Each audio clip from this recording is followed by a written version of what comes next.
Welcome to the Invite Health podcast, where our degreed healthcare professionals are excited to offer you the most important health and wellness information you need to make informed choices about your health.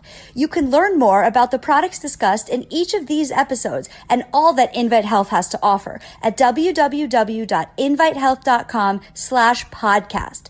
First-time customers can use promo code podcast at checkout for an additional 15% off your first purchase. Let's get started. What is it about cold weather that makes us more susceptible to coming down with the common cold? Of course, you can get a cold throughout any time of the year, but we know that during the winter months when it's cold outside is when we are certainly more prone to exposure as well as to contracting and exhibiting symptoms of the common cold. So I want to talk today a little bit about why that actually occurs, and then what you can be doing to make sure that your immune system is ready to fend off all of the little pesky bugs that are circulating around, especially during the winter. So I am Amanda Williams, MD, MPH, and let's get right to it. Let's talk about what it is about the wintertime and why it is that we seem to see this generally greater spike when it comes to the pathogens that are circulating around. Well, certainly we know that the temperature can play a significant role into that, but we also have to look at why it is that these viruses seem to thrive in this type of what most of the time we would look at as kind of inclement weather. And we know that there's about roughly 200 different viruses that can trigger cold symptoms. So these can include things like rhinoviruses, certainly coronaviruses, parainfluenza viruses. But we have to really see what it is that makes them the most prevalent during the winter. Well, first and foremost, we can look at the lack of sunlight and the natural absorption of vitamin D coming from the sun that occurs during the winter, so that we have shorter daylight and people are generally inside. So you're not going to have as high of amount of exposure to vitamin D coming from the sun, which we certainly know can impact your overall vitamin D status, which is why generally in the winter months people will see a rapid decline in their serum vitamin D levels, which is why it's quite advantageous to make sure that during the winter you are definitely taking vitamin D. Now, how much should you be taking? This really depends on what your serum vitamin D levels are. But let's go even beyond that, and let's think about people being inside more. So when you're outside and you have more space in between you, you're out in the open air, the transmission rate of these different viruses tends to go down significantly. And we know that when you are indoor, we can have a greater facilitation of the spread of the viruses from person to person. We can also look at that shift in terms of humidity and understanding that lower humidity and that centrally heated buildings, I always say that forced heat, which can kind of dry everything out, certainly can create an environment that allows these different viruses to live longer.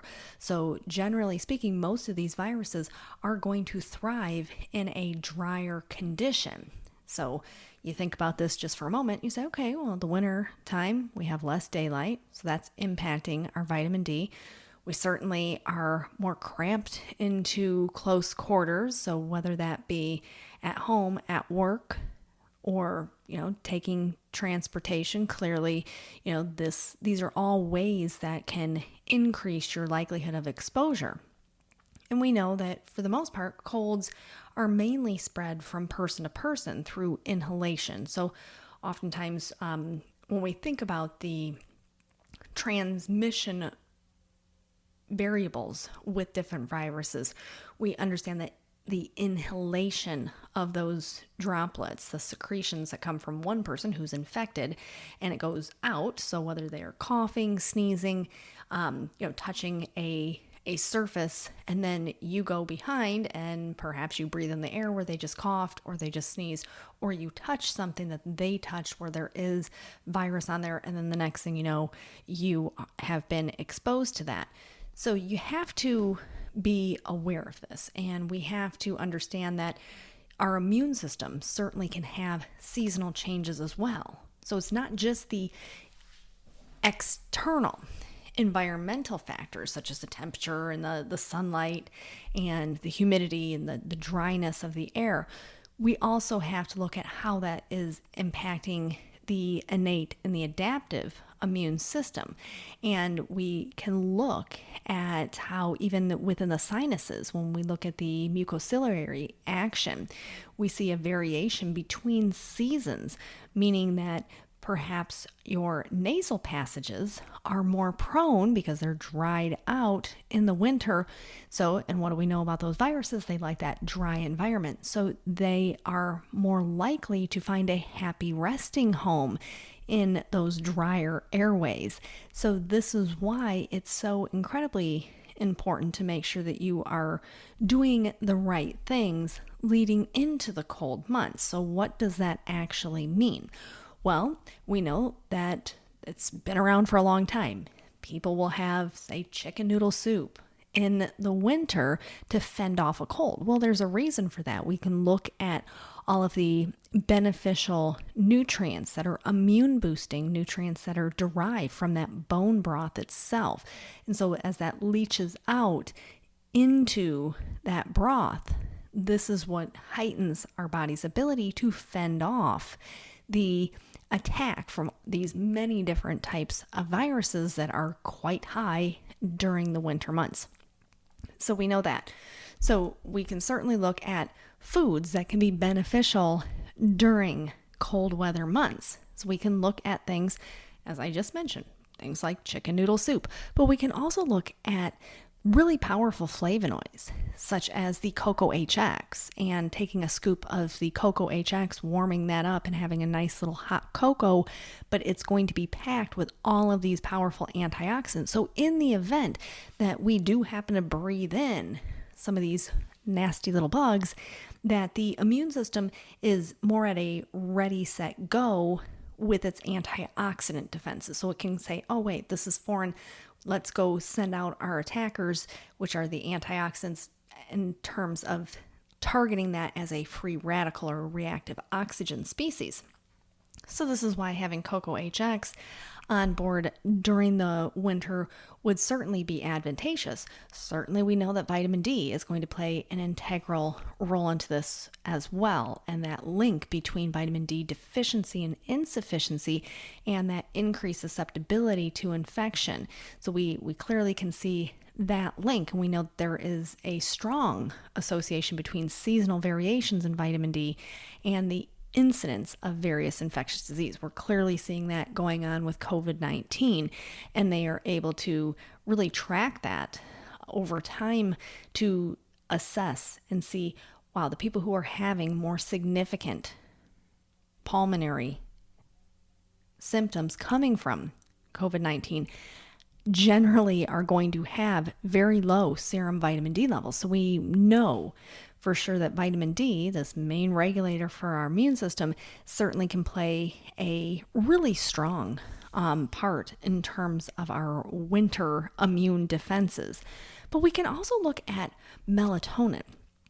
And understanding that melatonin, which is a very powerful natural hormone, and it's, usually correlated when we think of our circadian rhythm, so with our sleep pattern, but we also can see that melatonin is participating in multiple different functions within the body, including immunomodulatory role.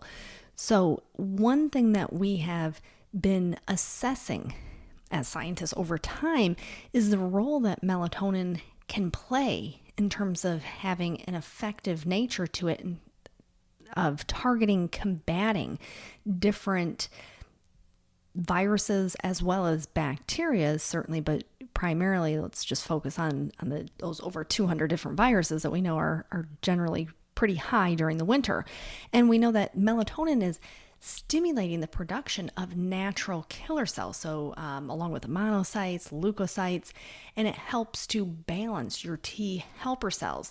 This is all very, very important because we understand that seasonal changes of the immune function has been observed in these different factors. So when we look at different interleukins, when we look at the T helper activity and the seasonal effect in terms of downregulating that. So in the winter, the immune system is basically kind of stymied. It has a hard time of really reacting in a efficient and effective way, as opposed to, say, in the warmer months. So this is why even looking at things such as melatonin in the winter may be advantageous.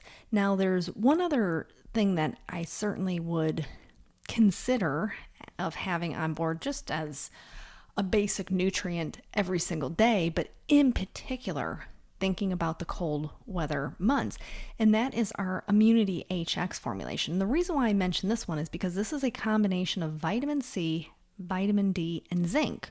Well, we know that those are the three power hitters when it comes to our instant and our delayed immune responses. So it would be advantageous to make sure that we have adequate amounts of those three nutrients in particular, vitamin C, vitamin D, and zinc. Having those on board each and every single day can certainly yield us a much greater amount of immune system support than if we were not taking that.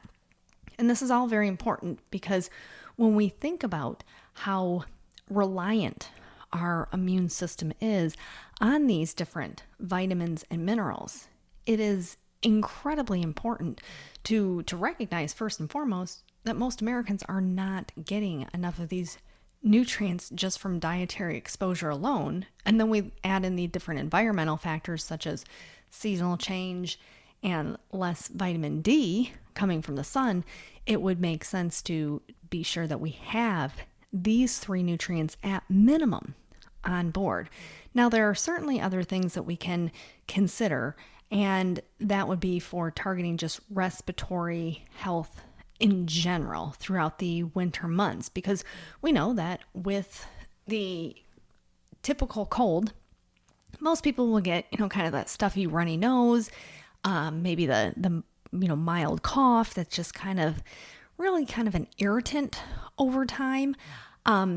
And so we want to make sure that we are doing what we can for the respiratory system itself.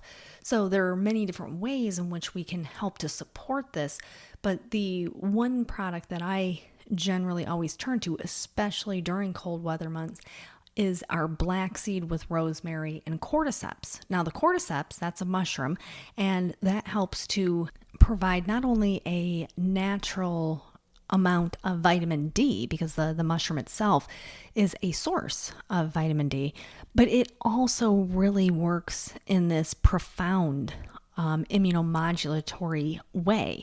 And then we have the rosemary extract that really helps with the body's regulation of histamine release coming from the mast cells, which is important because if people are sneezing and coughing and things like that, that's generally because our mast cells are releasing a much greater amount of histamine. So the rosemary, yes, an herbal-based nutrient that can really help with a proper histamine response, can be very beneficial during the cold and flu season.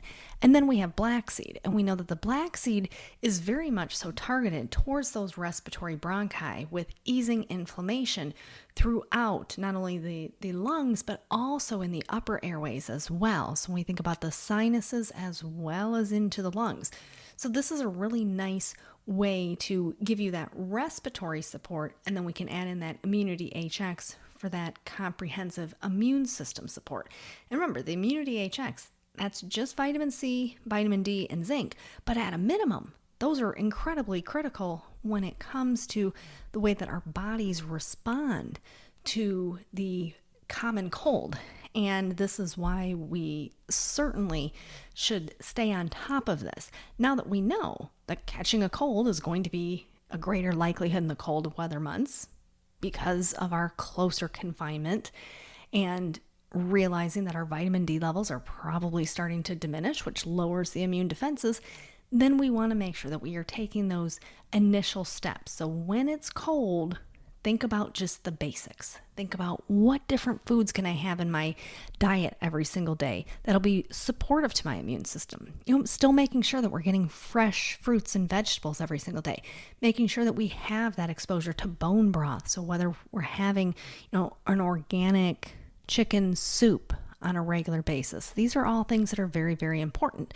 But then we also have to add in the basics. So that's our immunity HX. And then we have the black seed for the comprehensive respiratory support.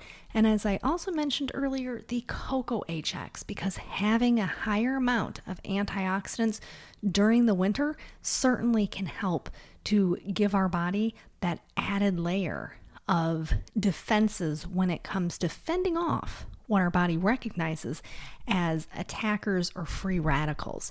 So definitely go to our website, check out those different nutrients, immunity HX, cocoa HX, and the black seed with rosemary and cordyceps. That should be part of your winter months bundle for the comprehensive approach to immune system support.